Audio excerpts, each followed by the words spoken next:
Malatitra ny araba tonga kilasy tonga vavy tonga sioana ato anatin'izao fotoana ny fampahalalam-baovao izao ampanajana sy ampitiavana no anasako anao anaraka ny antsipirim-baovao hatramin'ny farany. Vaovao makasika ny fifidianana avy hatrandry. Ny toy ny fitsidiana isam-baravarana ho an'ny fampielezan-kevitry ny kandida larana faefatra eto Antananarivo renivohitra Ravalomanana-Tojo. Nitarika izany i Ravalomanana-Tojo sy ny solombavambahoaka ao an-toerana Rina Andriamasinoro notrony ireo kandida ho mpanolotsaina. Resilatra ireo mponina teny amin'ireo fokontany notsidiany ny amin'ny vina entiny kandida larana faefatra ho fanarenana ny tanàna ka nampitsiry indray ny fanantenana ho an'ireo mponina izay miala anaty fasahiranana tanteraka sy ny loto. Fanadihadiny eo amin'ny sariny ny Artanjona sy Tahiriniana. Nampiseho ny firaisan-kina sy fahavinonany hitondra fanovana sy fanantenana ho an'ny mponina Antananarivo ny kandida larana faefatra Ravalomanana-Tojo raha nitsidika sy nididay fotony ny ainy marary ny mponina teny amin'ny fokontany amin'ny barikely andrefa ny mananjary maderana mondana ao anaty ny boriboritany faefatra androany. Tsy ny hafahafa fa niresaka sy nitondra marary azy ireo mponina na nolona ity kandida ity izay anovaolana amin'ny mponina ao amin'ny fanamafisana.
Iti lalan ti dan problem mana sih rabang ti ranti lasa tu gan daun kan iti lalan ti dan kena problem rawa dan ti ranti kan mana demian dan awak buat cikari deh apa sih kan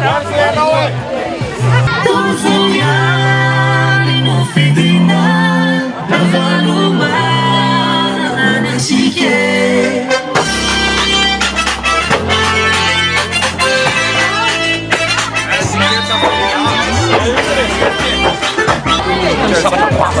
Jerome, tonga dia contraste be ry zao le aregn'saina izy dia mitodika ty jaune taona tsisy nikarakara mihitsy oatra fa zao fahatongavan'io zao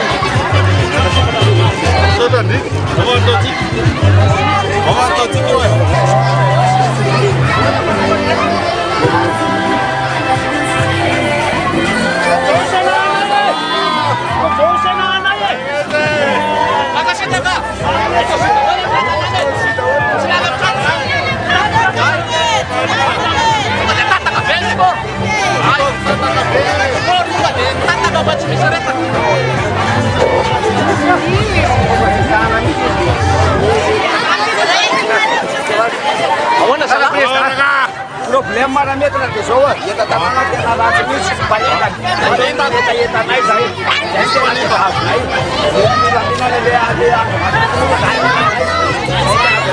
Sika mpanolotsaina anova izany arana tena isika fa iverina miendrika Antananarivo songa tompoko lavaka tena tompoko vavy Pakasary kantarany zao sa 5 zao tananao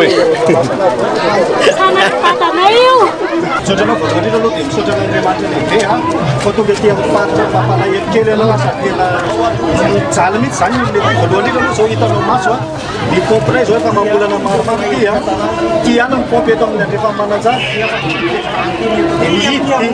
mihidika izy fantatra hoe inona tena ato dia faharoa manaraka zany selenaire ity rano ity zany rehefa avy miorana ka tena avy be dia feno mihitsy surtout couloir rehetrarehetra any andrefa anaty dia tsy lazaina ntsony tambany any selenaire dia vaky sodo sy tena zany tsisy mihitsy dia mba mangataka anao tana koa zay selenaire tena tena zay an-tanana tena misotra anao zay any agatana ovay rehetra tsy maintsy arenina ny tanàna hiala amin'ny heriny maizina ka hiditra ny-tsehatra ny mazava anarina sy anova hoy ny kandidata Ravalomanana Tojo laharana faefatra santolena amin'ireo vinanasa sy paikady entiny nitondrana vahaolana ho azy ireo araka ny fangatany mponina sy ny hita maso ianan'izy ireo ny fanadiovana ny tanàna sy ny fanajariana ny lakan-drano fanamafisana ny fandriampahalemana fampitaovana ireo fototrafitra maro iankina ny fiainam-bahoaka tena hita zao mihitsy fa tena ny herin'ny aizana no mitondra eto amin'ny firenentsika ka itsika ireo no mazava ary tsy maintsy hitondra amin'ny mazava any amin'ny tokantrano tsirairay avy antsika amboariny ty lalany dia atao curage tsy raha mihitsy fa tena tsy mety laza miakatra ny tokantrano tsirairay avy any jerety izy efa zara omoron-dalana eo azonareo dia ho amboaritsika io le atsy le popy tsy mandeha akony le fako za moa zany dia efa tsy hitatsony zay anaovana azy efa nakako selfie le fako esoritsika io ny atongavantsika mazava dia fahatongavantsika rehetra mifidy jerevana ito le fahasahiranana tena mideborde daholo tena tsy niasa mihitsy le olona teo jerety izy tsisy vita curage tsisy inona zordira aika ty ivelany fotsiny madio anenitana maloto be daholo ka tongava fidio laharana faefatra Tojo Ravalomanana vonina novany zava-misy aina ny vahoaka ny boriboritany faefatra resy lahatra amin'ny fandaranasa ny kandidata Ravalomanana Tojo izay nampafantarina nandritra ity fitsidihana ity ampy izay ny fahoriana sy ny fahampitehana nentin'ny mpitantana nandritra ny 5 taona ho nisy olom-bavam-bahoaka Rina Randriamasinoro kion-dalana tsy azo idovirana ny fifidianana ahafahana manova tantara ka amerina indray ny asina Antananarivo tadidiko tsara tany 5 taona lasa misy candidat anankiray zay tsisy ataony afa-tsy makasary any amin'ny fako tadidinareo izy zay candidat zay lany izy teo navelany teo koa fako fa nilozany tany fotsiny noho izany ny candidat atsika Tojo Ravalomanana candidat malala madio dia mila manadio tanàna izy ka raha tiatsika adio ny tanàna miaraka amin'ny Tojo Ravalomanana fidio Tojo Ravalomanana numéro 4 amin'ny 11 décembre ho avy zao miaraka amin'ireo mpanolotsain'ireo zay solombavam-bahoaka za Rina Randriamasinoro député to amin'ny boriboritany faefatra miara-miasa akaiky amin'izay afaka mitaraina tianareo raha ohatra ka tsy vita ny fanadiovana na tsy vita ny lalana fa mba metoky anareo zay fa iara-iasa ary amboaritsika tsara ny tanàna dia amboaritsika ty lalana rety ohatrany tsy mihoatra ny kilometra akory ary le izy dia efa vita dia ataontsika koa i curage io sa tsy amboarina le curage ataovy mafy eny ary atsona daholo ihany tsika rehetrarehetra mba hanao ohatran'le nataontsika teo no mafimafy kokoa ry ampandaniny candidat numéro 4 izy ny be tanànantsika zanaky Nelina Laura Valomanana. Nelina Laura Valomanana ihany zao nanao curage an'io niaraka tamin'ireny tractopelle be reny tadidinareo. Dia manome toky izy dia manentana anareo ihany koa satria za solombavam-bahoaka. Dia raha ohatra izy tsy mahavita zavatra eo dia hoenina aminareo aty dia noho izany dio izy mba ahafahako mitatitra ny zavatra ilayntsika ety izay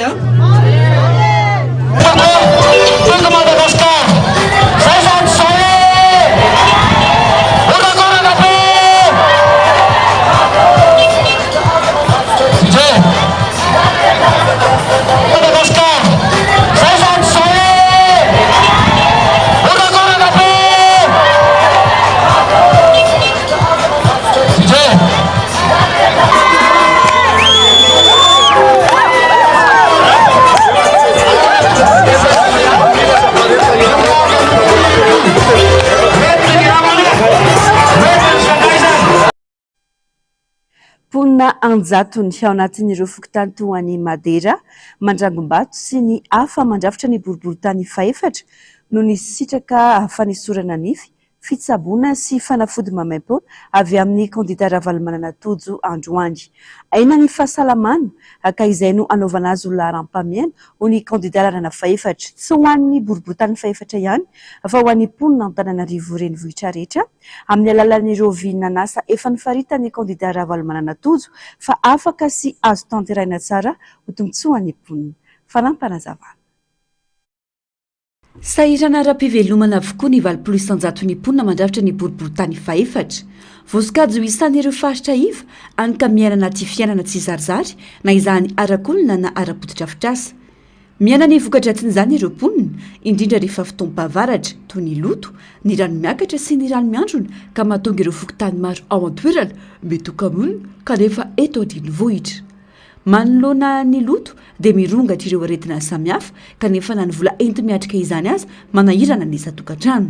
Sarobe zao zay satria ny anay zao marary dia tsy maintsy mandeha dokotera nefa zay tsy manam-bola sady zay ohatrany tsisy miasa daholo. Dia anay marary daholo zay ao an-trano. Dia na le za le avy nididina dokotera dia manaintena be daholo ny vatako dia ny lohako koa marary. Tena sahirana mihitsy ny olona nefa ny aretina tena be dia be. Misy izy fa le fafana amin'ny ara-bola mahasahirana ny olona. Le resaka fitsaboana zao no laharam-pahamehana amin'izao satria tena efa be ny aretina. Indrindra amin'izao fahavaratra izao vao may mirongatra mihitsy ny aretina. Fanafody efa tena lafo, efa tsy araky ny anona tsy mihitsy fa tsy araky ny vahoaka satria le vidim-panafody tena lafo dia tsy ampy mihitsy le fitsaboana. Tokony atao laharam-pahamehana mihitsy.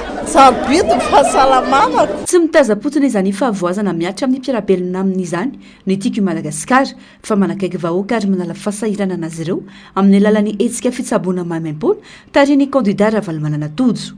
Miatra manaina ny loto ao an-toerana ka mitarika aretina maro toy ny areti-tratra, ny areti-koditra, ny fivalalana pahazo ny ankizy. Mananika ny efa-jato mahery ireo ny sitraka fitsaboana androany ka saika mitovitovy avokoa ny mahazo ireo manantony. Misy ihany koa ny kohaka sy ny sery, ny fiakarany tositra ary ny aseporana. Betsaka ny olona miakatra tositra satria tena hita hoe sahirana amin'ny fiainana, miasa saina dia betsaka ny miakatra tositra. Ankoatran'izay dia ny ho an'ny ankizy ny misy lagaly, ny areti-koditra dia ankoatran'izay ny gripa sy ny kohaka. Izay rehetra izay dia azo fintinina hoe aretina azo avy amin'ny loto satria maloto ny tanànantsika, maloto ny manodidina dia aretina azo avy amin'ny loto izany no tena betsaka. Ny areti-tratra, ny gripa, ny kohaka, ny areti-koditra. Ankoatra ny fihizam-pahasalamana, ny sitraka fanafody maimaim-pona ihany koa ireo marary tao amin'ireo fokontany maro tao amin'ny boriboritany faefatra. Nampiavaka ny androany ny fisiana toerana voatokana ho an'ireo mpanala nify ary natao maimaim-pona ihany koa izany. Fanamby-goavana napetraka ny candidat Ravalomanana Tojo, nijerena manokana ny fahasalamana ka anaovany laharam-pahamehana ny resaka fahadiovana izay fototry ny olana. Ny teren'izay mpitarika raha teo ao anatin'ny fahasalamana tanteraka ka mendrika izany ny sambatan'olony. Za fahasalamana amin'ny be ny tanàna, salama tsara izy atokisantsika fa vita tsara ny adiditra andraikitra, ampandraikantsika azy vonona tsara en forme ny be ny tanàna. dia mirary fahasalamana ho amin'ny vahoaka n'Antananarivo rehetra ihany koa ary tena hita fa avy amin'ny loto no tena otrikaretina betsaka indrindra eto amin'ny fitsaboana nataontsika ka hoezahantsika izany ary hovahantsika hatrany amin'ny fanalana an'ilay loto mihitsy aloha raha tsy izany marary lava eto daholo vahoaka n'Antananarivo. Sarobidy ary aina ny fahasalamana antoka ao amin'ny fampivoarana izany satria mponina salama no afaka miaina sy mamokatra tsara. Tafiditra ao anatin'ny vinanasany kandida Ravalomanana Tojo eo amin'ny sehatry ny fahasalamana ny fanafoanana amin'ny fotoana tsy voafetra ny saram-pitsaboana eny amin'ny CSP2 ny fampitoboana isany sy fampitaovana ireo tompom-pitsaboana fototra na CSP2 eto Antananarivo renivohitra ny fametrahana rafitra tsara sy mahomby amatsiana fanafody an'ireo CSP2 tafiditra ao anatin'izany ihany koa ny fampitomboana eny anivon'ireo quartier voafaritra maromaro ny trano eva-pahasalamana miaraka amin'ireo mpitsabo sy ireo mpiara-miasa aminy ary ny fampitaovana ireo fiara-pitondra marary eo amin'ny dasy sy ny sampandrarany mpamonjy voina. Ho any amin'ny faritry vakinakaratra kosa isika atao anatin'ity fanadihadiana manaraka ity. Niona tamin'ny vahoaka n'Andrano Manelatra androany ny Flou national ny antoko-tiako i Madagasikara marika Ravalomanana ka nanotrina ny fampilezan-kevitra ny kandida natolotry ny antoko ao an-toerana dia ny kandida lanto izany. Ho arantsika atao anatin'ity fanadihadiana manaraka ity ny mahakasika izay. Fombiazana tanteraka ny fampelezan-kevitra ho an'ny kandida laharana faharoa tao amin'ny komina Andrano Manelatra ny androany. Kandida ny antoko-tiako i Madagasikara no mifaninana amin'ireo mpiasan'ny komina sy ny ben'ny tanàna amperinasa ny filohan'ny mpanolotsain'ny tanàna ary ny lefitry ny ben'ny tanàna ao Andrano Manelatra amin'ity fifidianana ity. Tonga tany an-toerana moa ny filohan'ny antoko-tiako i Madagasikara Ravalomanana marika nanotrina ny fampelezan-kevitra niaraka tamin'ny solombavam-bahoaka avy ao Antsirabe faharoa José Randriamanantena sy ny kandida ho ben'ny tanàna avy ao Antsirabe voalohany. Nambara ny ben'ny tanàna moa fa noho ireo asa efa natombo ny tany aloha fony izy ny tantana ny tanàna ary vonina efa nometanana amin'ny filoha teo aloha sy ny antoko-tiako i Madagasikara. Zava-dehibe ny fahatongavan'ny filoha Ravalomanana tao Andrano Manelatra hoy ny solombavam-bahoaka ny an-toerana ary mahatoky ny mponina Andrano Manelatra ny tenany fa ho tsara lavitra noho ny voka-pifidianana farany teo ny voka-pifidianana amin'ny fifidianana ben'ny tanàna. Maro ny asa vinan'ny antoko-tiako i Madagasikara tao an-toerana fony ben'ny tanàna ny kandida ankehitriny ary ho betsaka noho izany no mbola ho tanterahina. Raha nandray fitenenana moa ny filoha marika Ravalomanana dia nanamafy fa maro ny asa tokony hanarenana n'Andrano Manelatra saingy miankina amin'ny vahoaka izany dia ny fifidianana ny kandida lanto ihany no vahaolana. Raha nijery ny tsena fotsiny izay foto-drafitr'asa tamin'ny fitondrany ben'ny tanàna lanto tamin'ny fotoan'andro no nanaovana izany dia tsy nisy fivoarana izany kanefa efa tokony ho nisy fanitarana ankehitriny. Ankoatr'izay nanome toromarika amin'ny fiarovana ny voka-pifidianana ny tenany ka nanentana ny rehetra handray andraikitra. Nanafaka ny ayay ny rehetra tamin'ny fisandohana ho kandidato ho anany antoko-tiako i Madagasikara ny filoha mpanorina ny antoko Ravalomanana marika tao Andrano Manelatra.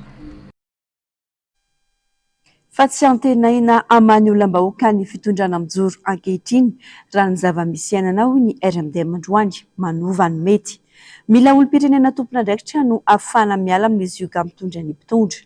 Ateo anatrehan'izany amiantso ny tompon'andraikitra mahefa ny RMDM nisina fifidianana anaty fitoniana lavitry ny korondana. Irotsaka antsehatra hanaramaso ny fifidianana ben'ny tanàna ho avy io ny RMDM ka anaparitaka mpanaramaso manodidina ny 500 eny amin'ireo fokontany 27 manerana nosy. Fanampanazavana. RMDM dia manana ny fomba sy paikady hoentina manatanteraky ny fanohanana ity. Manana ankizy eo amin'ny 500 ny RMDM ampiasaina ao anatiny fokontany 20 manatratra ampifidy dinyany izany hoe manana an'izay fomba fiasana izay zay izay koa ny tenenina zay tsy milaza le fomba hoentinay manatanteraky sy manisy lahatra n'iny fa mampafantatra kosa zay fa mitondra ny aminay amin'ity fifidianana ity mba hitonga any amin'ny elaela maty belelina ity kandida anany elaela ity tafahoaka loatra ny tsy ataon'ny fanjakana amin'ny vahoaka malagasy na amin'ny fampalena na amin'ny sosialy na amin'ny toekarena na amin'ny politika tena fa tsisy azo anoaranazy mihitsy ny firenentsika eo izay sotonasainy rehetra aza noratevitra ahitahita vaholana intsony mpitondra fanjakana misy amin'izao tontolo fanombokantsika hoe ny manova amin'izao fitantanana iain'ny firenena misy amin'izao. Vaovao ny fifidianana izay ihany mabibikely tanambao Ambalavato santionana amin'ireo fokotana naovana ny mitinina miaraka tamin'ny kandida mitondra ny larana 7 Rivo Rakotovao avy amin'ny antoko HVM olana iraisany fokotany rehetra manerana ny Mahajanga taptanana ny lalana ny famatsindrano sy jiro ny fandripalemana manana vina mamaly mivantana izany filana andavanandro ny mponina izany ny kandida natolotry ny firaisan-kina fiara-miasa akaiky amin'ny vahoaka ao anatin'ny mangarara no anatontsana ireo vina ireo apetraka ny asin'ny fiarahamonina rehefa Rivo Rakotovao no hitandana ny Mahajanga satria izany no ahafana mikolokolo ireo fototra-fitrasa atsangana ho an'ny vahoaka any am-pelantanan'ny mponina Mahajanga ny fanalahidin'ny fampandrosoana ity tanàna mamitsika ity koa andeha olana itsika amin'ny 12 Desambra ny larana 7 satria Mahajanga mandroso nantsika jiaby. Faharoa herinandro sy sady iroso amin'ny fifidianana ben'ny tanàna ny Malagasy azo lazaina fa mbola misy ny tsy fahatomombanana ho fiatriana izany raha ho an'ny eto andrenivohitra manokana ohatra amin'izany maro ireo karaha-pifidianana no miangona eny amin'ny ivon'ny fokotany mbola tsy nisy naka ary mbola tsy nozaraina ny karaha-pifidianana tamin'ny fifidianana solombavam-bahoaka farany teo no ampiasaina amin'ny fifidianana ben'ny tanàna ny 12 Desambra ho avy izao fanadihadiana nataon'ny faniry Andrianarivo eo amin'ny sary sy riran-tsary ny mbola havatsara. Vonombonina ny akamaroany olom-pirenena hiatrika ny fifidianana ben'ny tanàna fotoana manandanja eto amin'ny firenena anehoana ny safidy ametrahana izay heverina fa olona mendrika hitantana ny tanàna mahatsapa ireo olom-pirenena fa zava-dehibe ny fifidianana ary miantoka tanteraka ny fandrosoany tanàna io fifidianana ho avy io. Roa herinandro mialoha ny fifidianana nefa mbola betsaka ireo karaha-pifidianana tavela eny anivon'ny fokotany raha ny fanazavan'ireo tompon'andraikitra izay tsy afaka nanome loharanom-baovao mazava. Ireo olom-pirenena natahiry ny karaha-pifidianana tamin'ny fifidianana solombavam-bahoaka farany teo ihany zany aloha hatreto no manana karaha-pifidianana amin'izao fotoana izao. Mandatsam-panjarana vidy eo amin'ny mahaolona tsy maintsy mahaolona zany dia tsy maintsy mifidy tsy maintsy misy fitarika zany olona fandripalemany tanàna fahadiovan'ny tanàna zay no ilaina lehiben'ny tanàna. Nenay zany tamin'le voalohan'le midina voalohany iny misy ny tsy nahazo dia nanatona fokotany dia mifaky fokotany tonga dia nandray andraikitra dia nanao anazy mazava tsara dia nahazo daholo nenay ny fokotanina eny Alambato. Ny antony no fanadiovana ny tanàna hatray fampandrosoana ny vahoaka sy ny tanora zany dia tsy maintsy manana anjara satria moa mba manana zoana koa zany ny tena. Any aminay aloha zao mbola tsy misy fa ny hoe ny efa manana karaha-pifidianana zany dia efa afaka mijery ny ana zany. Za zao manentana antsika vahoaka malagasy mihitsy zany mba hifidy na inona zany dia tsy maintsy hoe fifidianana zany tena zava-dehibe indrindra. Ao anatin'izao vanim-potoana ny fampelezan-kevitra izao ihany misy ny fanangonana olona ataona kandida iray eto andrenivohitra izay maka ny mombamomba ireo mponina ka ny karaha-mpanondro sy ny karaha-pifidianana no isan'ireo takiana mandritra izany. Tsy fantatra mazava hatreto ny antony ilana ireo sy ny hevitra ambadiky ny fakana karaha-pifidianana. Ireo mponina koa etsy andaniny manantena fanampiana ka tonga marobe misoratra anarana. Karaha-pifidianana dia carte orange dia karaha-mpanondro izay no ilainao. Izay no tsaiko izay no tsaiko fa mba manoratra zany olona dia manoratra. Liana aloha za hoe sendra mba misy zavatra zany. Manandanja ary zava-dehibe ny fifidianana fotoana ahafahana maneho ny safidy amin'izay irin'ny olom-pirenena tsirairay hitondra fampandrosoana ho an'ny tanàna. Milo mailo anefa ny rehetra manoloana izany hisorohana ny fanodikodinana ny safidim-bahoaka sy ny kolokolo-pifidianana. Amin'izao vanim-potoam-pifidianana izao dia mirongatra ny fampelezana vaovao diso fa na inona ny ankamaroany noho ny antony maro samihafa Tanterahinaandroany ary toy mandritra ny 3 andro ny etsikady amin'ny fiparitany vaovao tsy marina na ny vaovao rotsona eny amin'ny anjerimanontolo Ankatso. Tanjona mandritra ity hetsika ity ny ampahafantarina ny olom-pirenena ireo fihetsika tokony atao manoloana ny vaovao mielana ty tambazotra an-tserasera. Saripady ny vaovao ka mila ny famialoha ny rehetra izany araka ity fanadiadiana manaraka ity. Marobe ankehitriny ireo vaovao tsy marina ininy olom-pirenena na vondron'olona ely ho an'ny tombontsoa manokana na ampisavoritana ny saim-bahoaka. Any anaty tambazotra an-tserasera amin'ny ankapobeny no ampelezan'izy ireo izany no ity fitaovana ity be mpampiasa ka mora hiparitany vaovao aingana dia aingana. Izany indrindra no antony karakarany teo anivony vaovao check na ireo mpisehatra amin'ny fanamarinam-baovao eto Madagasikara niaraka tamin'ny Transparency International ny hetsika eo amin'ny ady amin'ny fiparitany vaovao notsoana. Naseho nandritra ny hetsika ny bokely torolalana nampiana ireo olom-pirenena sy ireo mpisehatra amin'ny fizarana vaovao miady amin'ny fiparitany vaovao tsy marina. Fanolorana ny manuel de fact checking na vaovao check na le guide citoyen de vaovao check. Dia anatin'izay dia nisy master class izay natao ho an'ireo tanora mpianatra na olom-pirenena ihany koa izay liana te ahafantatra hoe inona no tetika entina miady amin'ny fiparitany vaovao nodisoana eny amin'ny tambazotra an-tserasera isan-karazany. Ato anatin'ity torolalana ity na tondrozotro ity ahafahan'ny olom-pirenena rehetrarehetra mijery sy manamarina manoloana fihetsika tokony atao manoloana ny vaovao anankiray.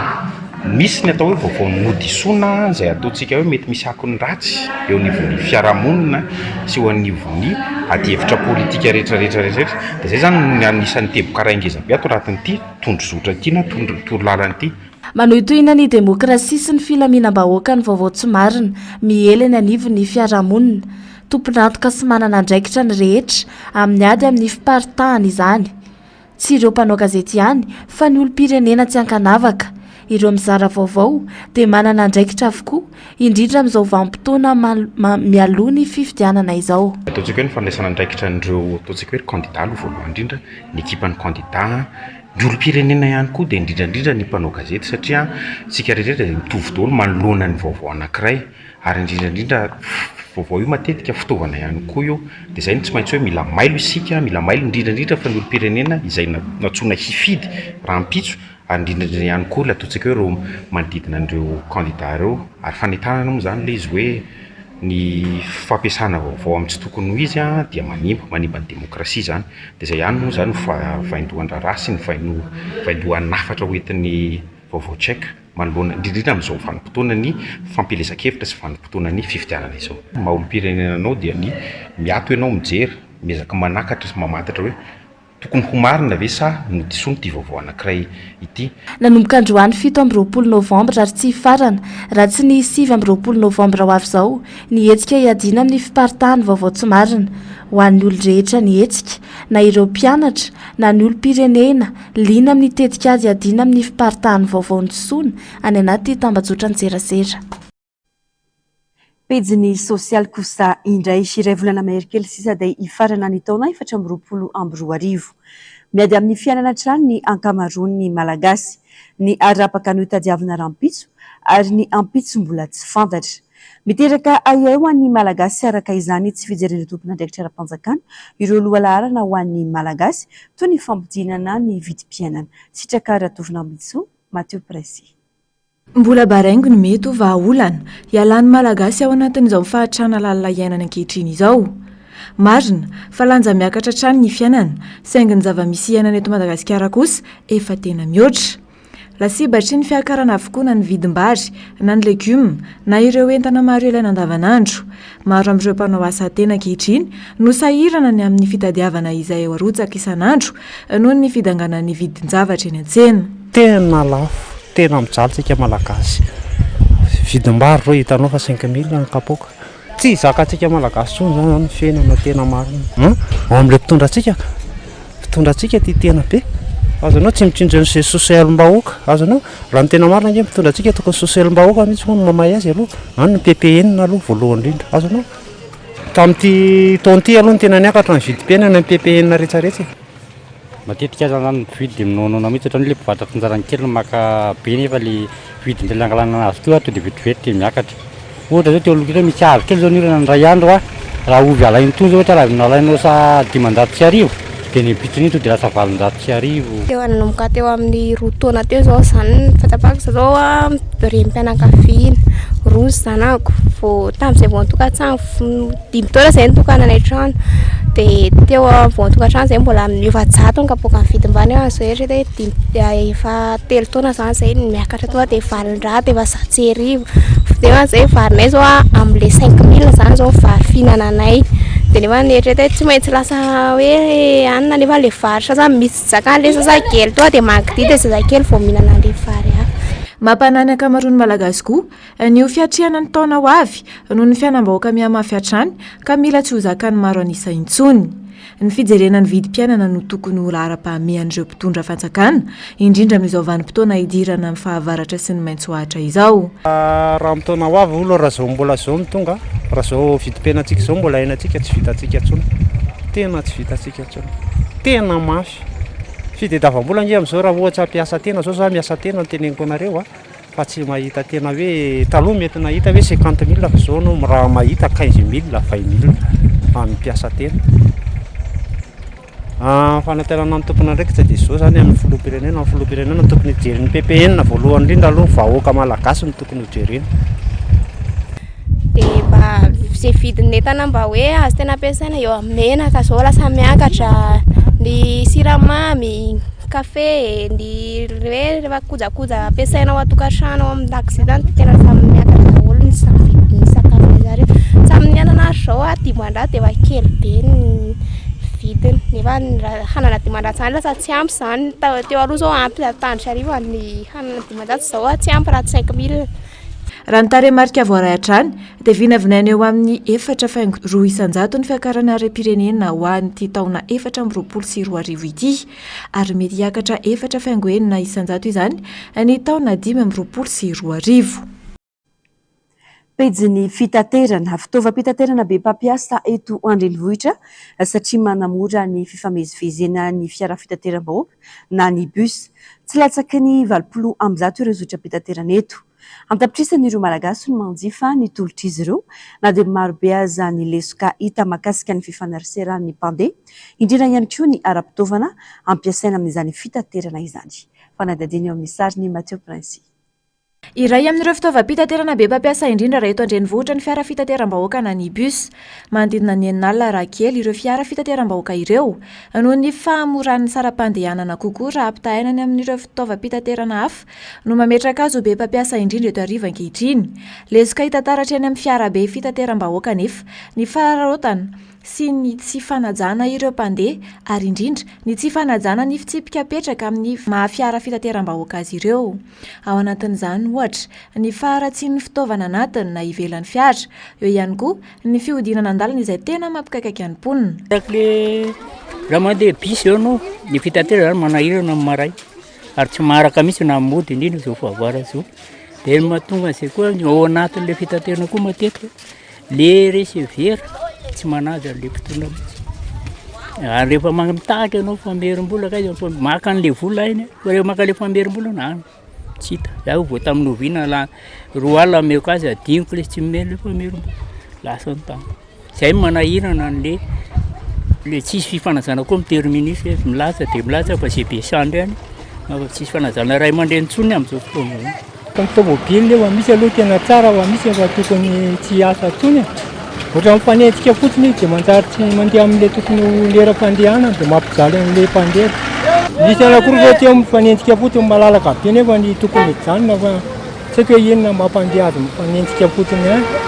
Mety ahafahana misoroka isorohana izany ny fahaizana miara-miasa eo amin'ny tompon'ny fiara sy ireo mpampiasa fiara, indrindra eo amin'ny fanatsarana ny fiara fitaterana, hampandroso ny fitadiavam-bola ary hialana ny mety ho faty antoka amin'izany. Aka io indray miankina amin'ny patron. Efa sarotiny chauffeur, sarotiny tsatsa polisy lahy ny tômôbila tsara-dalàna papier tsara-dalàna capteur dia tokony ny patron zany fazina. Fa tsy ny chauffeur zara ny patron nge mandeha foana. Fa ny chauffeur koa tokony matety mitarainy eo mba ambariny capteur fa lasa foana nalain'ny polisy volanao. Eo amin'ilay fitaterana tokony hanaja le receveur sy chauffeur tokony hanana tablé, hanana badge mba mahafahadiorana zany ohatrany any amin'ny fitoeram-piasana rehetra zany satria lasa ohatran mibaranana be zany tsisy afatarana n'le vice-versa da eo aloha ny fifanajana aloha voalohany amin'ny voyageur fa misy mantsy reny tsy manaja olona tonga dia mitreritrerina na olona tsy mifidy zany na zazakely na ankizy na olon-dehibe fa tonga dia izay hita dia manao fitenina teny mamofady tsy fantatra intsony fa tsy mety aloha izay aloha aminay satria izay miaina mandeha amin'ny taxi be foana eo amin'le fanadiovana an'le tomobile amin'le setroka tokony le misy nettoyage amina foana zany hoe mba miala maraina zany mba diovina alohan'ny alanao zany miasa dia tonga mba jerevana daholo atao entretien ohatr'izay hatrany hatrany le taxi be satria vao miala ao amin'ny garage tonga dia lasa tsy mba misy visiteny hoe zao zany ty tomobile ty maty anelanelany zao le izy anelany ohatra hoe atsefatsefany any zany dia lasa miteraka le embouteillage araka le lazaiko teo tsara ny manamarika fa miisa 80 raha kely ireo karazana zotra na linina misy eto an-drenivohitra isan'ny vina entin'ny kandida laharana faha-efatra hanatsarana ny sehatry ny fitaterana eto an-drenivohitra ny fanamafisana sy ny fanavaozana ny fiara-miasa eo amin'ny UCTU sy ny FMA everina koa ny famerenana ireo cadenceur mba hanalefahana ny fitohanan'ny fifamoivozana eny amin'ireny fiantsonana ireny efa natao izany tamin'ny androny be ny tanàna Lalao Ravalomanana ary nahitam-bokatra fainganana ny fikarakarana taratasy rehetra ao amin'ny sehatry ny fitaterana jerena ny famaritana ireo fiantsonana rehetra azo ampiasaina ijerena vahaolana maika ny amin'ireo mpanao fitaterana sandoka sy ny tsy manara-dalàna apetraka ny rafitra nomezana fahalalana ho an'ireo misehatra rehetra amin'ny fitaterana sy fifamoivozana hojerena ny ravi-dalàna rehetra momba ny fanasaziana ny tsy fanaran-dalàna ny kolikoly ahazona mametraka fandaminana vaovao ahitam-bokatra kokoa vavao ny fampianarana naneo ny alahelo ary nanao fitakiana mahakasika ny volan-tsekoly voalaza fa lasa nita le tsekoly teo aloha ireo ray aman-dreny mpianatra amin'ny PP Mandro Seza Androany tsy manana andraikitra amin'ny sekoly io intsony itale io izy izay tsy amperina asa intsony io hatrany solitenan'ireo ray aman-dreny kanefa hatramin'izao dia mbola tsy voaray ampelantanan'ireo birao misahana izany ny vola sitraka ratovina mitso Mathieu Prince naneo fitarainana ireo solitenan'ireo ray aman-dreny mpianatra nitaky ny alany tale-tsekoly teo aloha eo amin'ny faritry ny tsekoly izy ireo sy ny mba hamerenana ny vola-tsekoly noho ny tsy fandraisany intsony ny andraikitra eto amin'ny EPP Mandro Seza nisy ny fifanarahana ny amin'ny fitazomana io vola io izay napetraka tany amin'ny tale-tsekoly hatrany noho ny tsy mbola nijoroany fikambanana fiara-panjakana tamin'izany fotoana tsy nomena notantanan'ireo ray aman-dreny anefa ny vola ary izao nogazan'ny tale-tsekoly izao vola izay miantoka ny amin'ny fampitaovana sasantsasany ao an-tsekoly fa indrindra andohavana ny karaman'ireo mpampianatra firama ao an-toerana koa rehefa tonga ny fotoana na alany na tafapetraka anay teo amin'ny fanjakana dia tsy nomena italia io daholo ny vola izay tokony hotantananay birao an'ny fefi dia rehefa nisy nefa zany dia nanao ny procédure rehetra zay nakana ny vola io tany ampelantanan'ny tale-tsekoly teo aloha satria nisy décision tamin'ny 7 novembre nametraka tale vaovao hitantanan'ny sekoly ray zoanay tanteraka angamba maka an'ilay vola eo ampelantanan'ilay tale tao aloha kanefa hatramin'izao dia tsisy ny vola avy any aminazy fa 0 ariary ozy izy nanao ny procédure rehetra zay tany ambaratonga pahefana rehetra akana ny vola io kanefany hatramin'izao mbola tsy nisy valiny izay no mahatonga an'ireo ray aman-dreny rehetra ireo izay mbola tokony andeha hitady sakafo hoan'ny zanany ny tsy afaka mianatra ihany koa ny zanany amin'izao fotoana izao noho izany zavatra misy ato amin'ny sekoly zany izay no antsoavataonay any amin'ny fitondram-panjakana akaiky sy mahefa ity zava-misy ato amin'ny sekoly ity mba hovahana malaky dia malaky tompoko tsy ny volan'ny ray aman-dreny ihany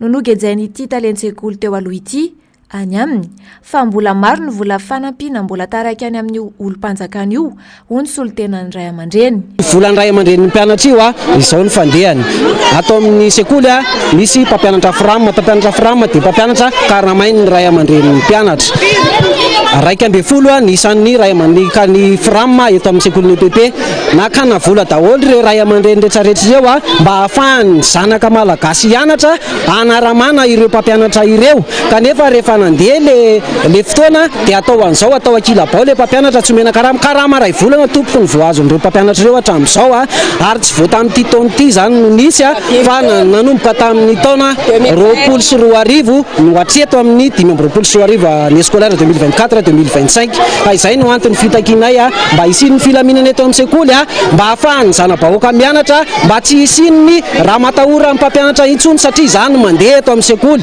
mba tsy isin'ny raha matahora eto amin'ny sekoly intsony dia ny angatahanay ary angatahanay malaky dia malaky tompoko ny alana io tale menja izay lasaina io mpianatra misy 500 mahery ankehitriny no manovo fahalalana eto amin'ity fianarana ity ary efa nanao ny fitarenana tamin'ny ambaratonga maro ireo solotena saingy mbola tsy nisy hatreto ny valiteny mahafapo mahakasika izany.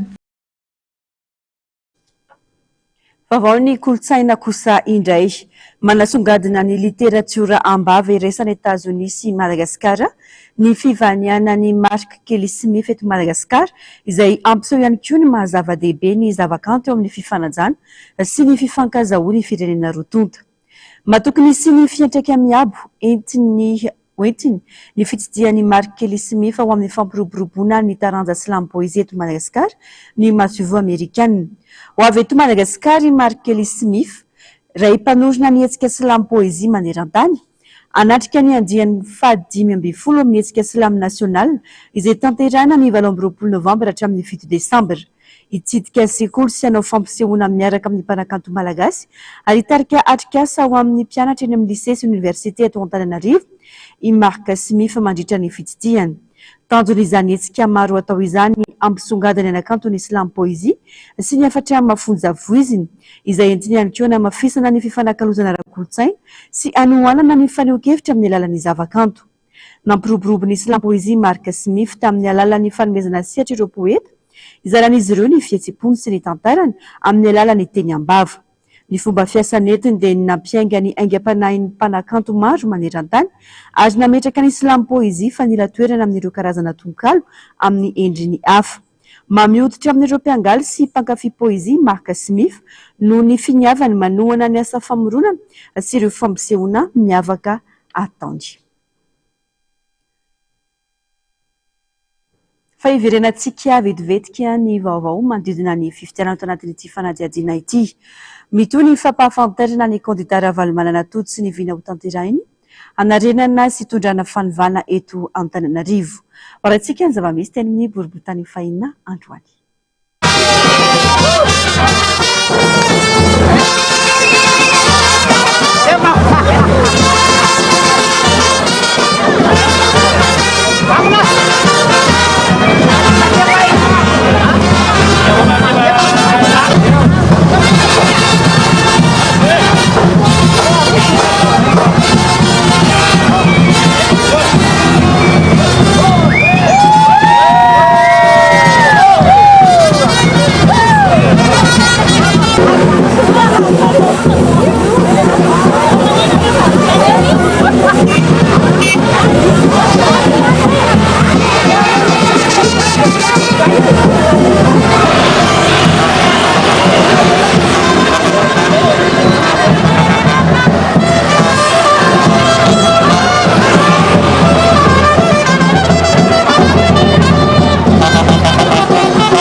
Andraro sy akazo mangaindray ny nanatanterahana fitsidihana isan'ny tokantrano ho fampafantarana sy fampandaniana ny kandidata Ravalomanana Toto laharana faha-4 ao amin'ny bilita tokana.